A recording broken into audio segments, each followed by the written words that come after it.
Before we begin, tell me, where are you watching from? Have you ever felt something like this? Stay with me until the end and share your thoughts. Subscribe to the channel. The sound wasn't a clash, it was a surrender. A heavy crystal glass, expensive and weighted with the kind of elegance that only money buys, didn't just break against the Italian marble floor of the Pinnacle restaurant. It imploded, scattering shards that momentarily flashed like tiny, dying stars, a perfect, brutal metaphor. For the woman sitting at the table, Natalie Donovan, CEO of Donovan Global Investments, the kind of person who moved markets with a whisper, was sitting alone, the ghost of an argument hanging in the suffocating silence, the physical embodiment of humiliation. Her emerald silk dress and the 3-carat diamond ring on her finger only amplified the crushing feeling of being utterly exposed and utterly unloved.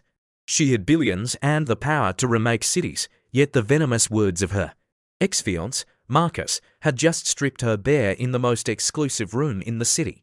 "You're nothing but a surname and a bank account, Natalie.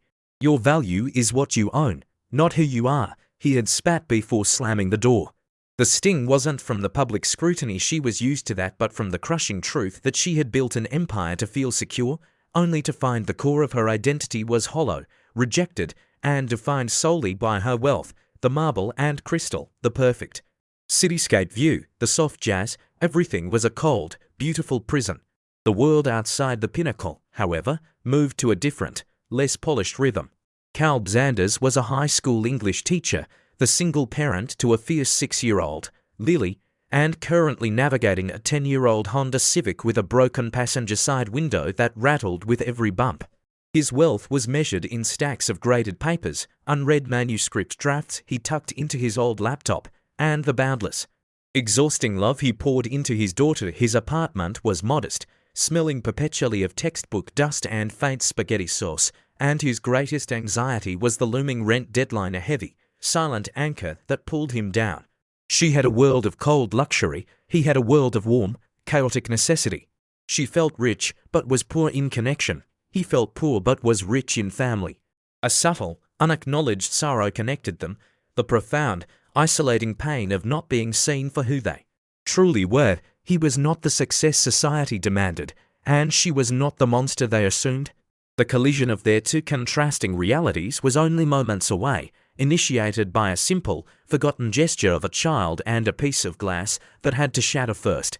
As Natalie sat amidst the ruins of her evening, a small, bright anomaly broke the dark silence. Calb, who had been teaching a tutoring session in a private room nearby to make ends meet, was ushered out by the mater d', desperately trying to corral his daughter, Lily, who was bouncing on the balls of her feet in a blindingly bright unicorn t-shirt. Calb's face was already a mask of financial worrying and parental exhaustion, a stark contrast to the sterile perfection of the room. He whispered apologies to the staff as he tried to pull Lily along, feeling the acute, familiar sting of being the least wealthy person in a room designed for excess. His insecurity was a tight knot in his stomach. Suddenly, Lily stopped, her eyes, wide and completely unburdened by social etiquette, fixed on Natalie. The silence in the dining room had been the heavy, expensive kind. Now it was broken by a child's pure, unedited voice. "Wow," Lily announced, pointing at Natalie's shimmering hair, "you look like a mermaid who lost her crown, and your hair is exactly the color of my unicorn's tail." Calb froze, humiliation washing over him like an icy wave. He wanted the floor to swallow him whole, convinced the formidable CEO was about to call security and have them both removed. But Natalie didn't move, she didn't scowl. She simply looked at the child, her own face still and pale, and for the first time that night, the armor of her power seemed to crack. Lily, unfazed by the tension, simply shuffled closer, showing off her t-shirt. "See, pink and purple magic, it's my favorite. Mommies don't wear shirts like this, but if I was rich like you, I'd wear unicorns every day." The word mommies landed heavily in the air between them, a small, innocent dagger aimed directly at Natalie's hidden wound of isolation and the family she didn't have. Calb finally managed to place a gentle hand on Lily's shoulder, his voice rough with apology. "I am so sorry, ma'am, she doesn't mean to interrupt." He saw the famous, unreadable expression on Natalie's face shift, the harshness around her eyes softening into something akin to exhaustion, perhaps even curiosity. She was observing them, a private school teacher struggling with his child and his debts, an image completely foreign to her manicured life.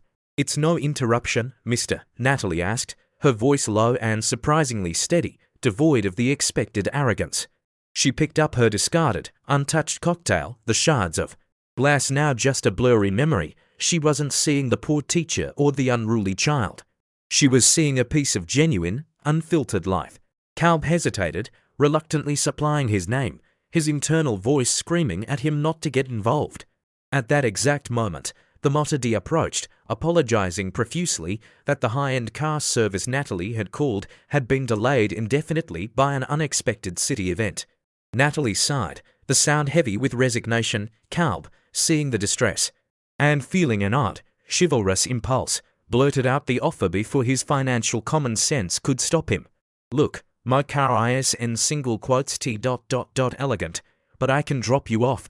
It's the least I can do. We're heading that way." It was an old Honda, rattling and cheap, but it was honest, and in the sterile environment, that felt like the most radical thing he could offer. The ride in Calb's beaten-up Honda Civic was a masterclass in silent, excruciating tension. Natalie, accustomed to the silent glide of a chauffeured S-Class, sat stiffly in the worn passenger seat, the luxurious silk of her dress grating against the cheap, frayed fabric. The car smelled faintly of old coffee and a children's crayon box, a foreign, intoxicating scent of lived-in life. Calb kept his eyes locked on the road, his hands gripping the steering wheel so tightly his knuckles were white. Aware of the chasm of wealth between them, he rationalized the ride as a fleeting, awkward act of kindness. She was a billionaire, he was a teacher, and their lives would snap back into their separate orbits the moment he dropped her off. He tried to convince himself that her presence was nothing more than a momentary disruption, a strange anecdote for a future story. "She's the CEO of an investment firm. I'm worrying about a broken furnace." The sheer absurdity of their proximity was enough to trigger a defensive shutdown. He remembered his ex-wife's cold, final words during their divorce. "You're too small, Calb. Your dreams are too big for your wallet." That old, debilitating insecurity was now a dull ache in his chest, making him rush to put distance between them. But the silence was broken by Lily, who was busy trying to entertain Natalie with a spontaneous puppet show using a spare sock. "My daddy writes amazing stories, you know," she declared, her innocent pride cutting through. Calb's resistance. "He's going to be famous, but he says he needs more time and less bills." Natalie's gaze met Calb's in the rearview mirror, a brief, searching moment that felt intensely personal. He felt his cheeks flush, the shame of his financial struggle suddenly visible under her intense, professional scrutiny.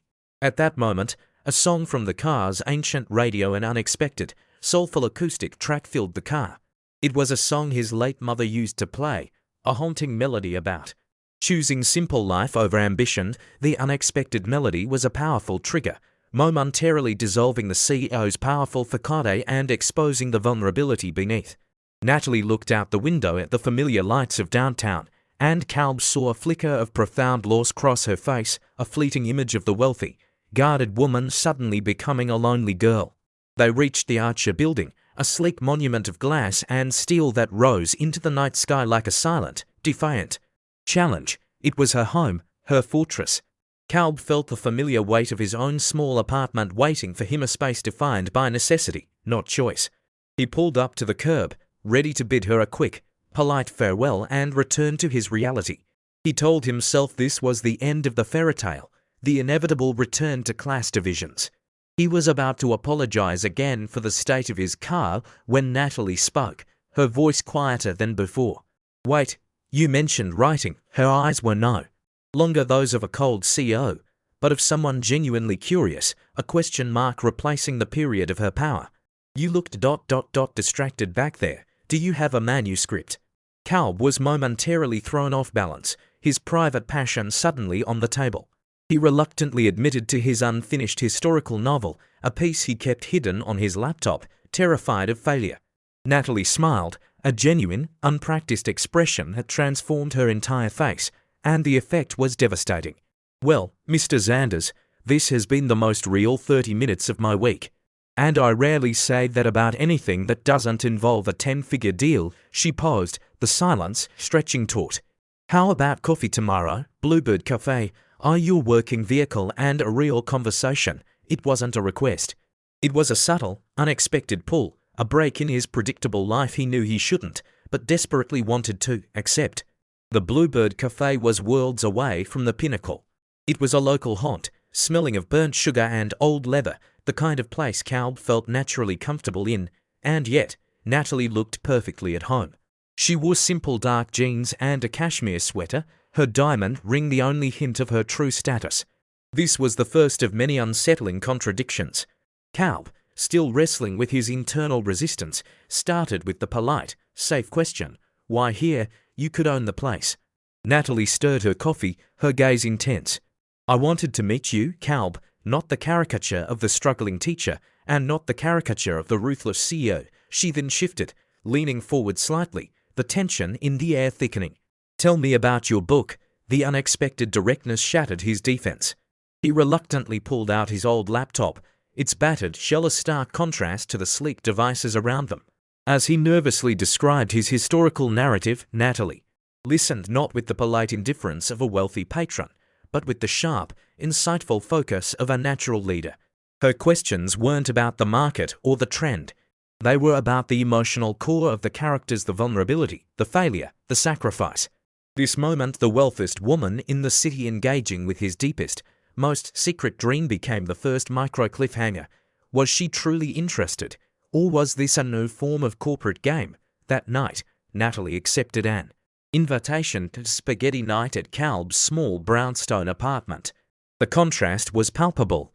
The faint smell of tomato sauce, Lily's crayon drawings plastered to the refrigerator, the old, comfortable sofa with a spring poking out. Natalie didn't flinch. In fact, she seemed to breathe easier. Watching her sit on the floor, helping Lily build a precarious block tower, Calb felt a terrifying sense of normalcy settling in. He noticed her micro-gestures, the way she carefully avoided touching, the framed photo of him and his ex-wife, the genuine, unguarded laughter that erupted when Lily spilled marinara. The scene was domestic, warm, and deeply destabilizing for both of them, pushing Calb further into dangerous territory. The escalation began subtly. Weeks turned into a routine of shared dinners, late-night texts, and conversations that dove far below the surface. One evening, after tucking Lily into bed, Calb confessed his overwhelming financial anxiety about Lily's school tuition. Natalie simply watched him, her expression unreadable. The next morning, a sleek, official-looking email landed in Calb's inbox. Pendleton Publishing, one of the world's largest houses, was requesting the full manuscript of his novel. Referring to an internal recommendation, the notification hit him like a physical blow. Was it her? The doubt was poisonous, feeding his long-held fear that his merit was not enough. He confronted her during a quiet evening walk through a local park, the fall air crisp and unforgiving. "Did you do this? Did you use your influence?" His voice was sharp, fueled by the shame of potentially having his dream bought. Natalie didn't deny it. Instead, she offered the first significant narrative proof. She pulled out her phone and showed him a text exchange with a Pendleton editor, a former university classmate. "I read your first chapter, Calb. It's brilliant. You deserve this, but the system is broken." I just bypassed the slush pile. The evidence of her interference was clear, but her sincerity, her genuine belief in his talent left him conflicted, gratitude battling the injustice of her power. The tension peaked when Natalie spontaneously invited Calb and Lily to her family's retreat, the lake house, a secluded estate nestled deep in the woods.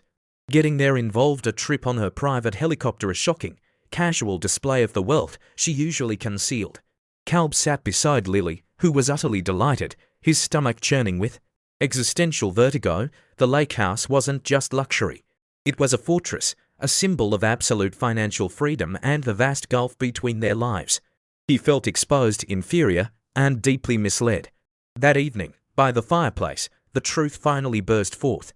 Calb, feeling the weight of the social disparity, demanded answers. "I need to know your boundaries, Natalie. I need to know why you are in my beat-up car and my tiny kitchen when you have this." The air crackled. Natalie took a deep breath, and the powerful CEO persona vanished.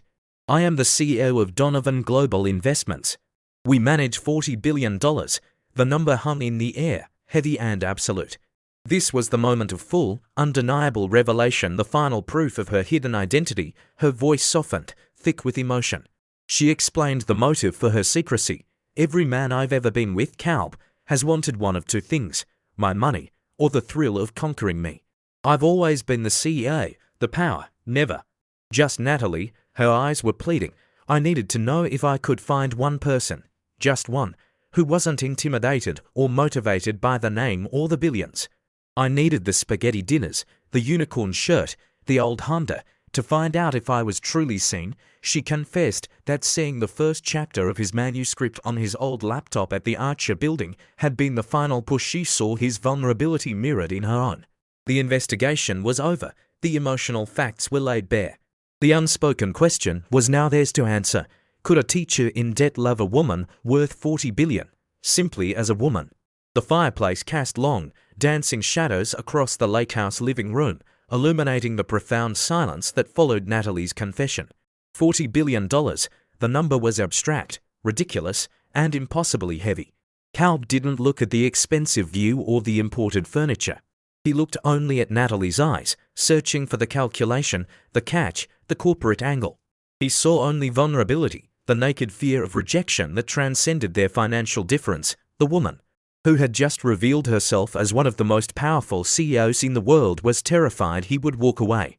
His mind flashed back to the small gestures, her genuine delight over Lily's unicorn shirt, the way she had meticulously washed his simple dinner plates, the focused intensity with which she had discussed the complex emotional arc of his novel. He realized the real lie wasn't the wealth. The lie was the isolation that wealth demanded, the shield she had to wear every day. She hadn't hidden the money to deceive him. She had hidden it to protect the possibility of a genuine connection. A single tear traced a path down Natalie's cheek, catching the firelight. It was a tear of pure, exhausted relief and profound dread. She didn't try to wipe it away. I understand if you need to leave, Calb, she whispered, her voice barely audible, the absolute opposite of the commanding tone she used in boardrooms. I never wanted to take away your merit, your struggle. I just wanted ... Chance, the unspoken plea was agonizingly clear. Don't let my money ruin this one thing. Calb's internal debate, the long, grinding conflict of pride versus desire, of insecurity versus love, finally ceased. He took 2 steps across the plush rug, closing the distance between them. He didn't reach for her hand or attempt to comfort her with words. Instead, he simply reached up and gently moved a stray strand of hair from her face, his thumb brushing the soft curve of her cheek. It was a gesture of quiet, decisive intimacy, an action fueled by the heart, not the ledger. He leaned in, his gaze holding hers with an unwavering intensity. I don't care that you're a CEO, he murmured, his voice thick with emotion. I care that you're the woman who can laugh at a bad spaghetti joke and loves my daughter's ridiculous shirt. The statement was his surrender, his acceptance of the enormous, inconvenient truth of her life. The kiss that followed was not one of passion or conquest, but one of silent, profound commitment, a delicate, heartfelt promise that their connection was built on something far more valuable than any $40 billion. The resolution wasn't found in Natalie moving Calb and Lily into the lake house. The resolution was found in choice. Several months later, after careful, heartfelt deliberation, Natalie sold her minimalist, impersonal penthouse in the Archer building. She didn't buy a new mansion. Instead, she purchased a modest, charming brownstone in Calb's neighborhood, just a few blocks from Roosevelt High School. It was an older, lived-in place with small, crooked flower boxes and a kitchen that smelled of real life, a space that required maintenance and, most importantly, felt like a deliberate embrace of their shared, non-corporate reality. One ordinary Tuesday evening, in that small, comforting living room, filled with the scattered evidence of a happy 6-year-old Lily's artwork taped to the walls, the iconic unicorn t-shirt tossed carelessly over the back of the sofa, Calb knelt. He didn't offer a diamond of corporate size. Instead, he presented a simple, slightly tarnished vintage emerald ring, his grandmother's heirloom, chosen for its history and the weight of family it carried, not its market value. Natalie's answer was an immediate, tearful, silent nod, followed by a fierce, 3-way embrace as Lily launched herself into their arms. Does this mean Nat is going to be my real mommy now? Lily whispered into the embrace, the simplest, most profound question of all.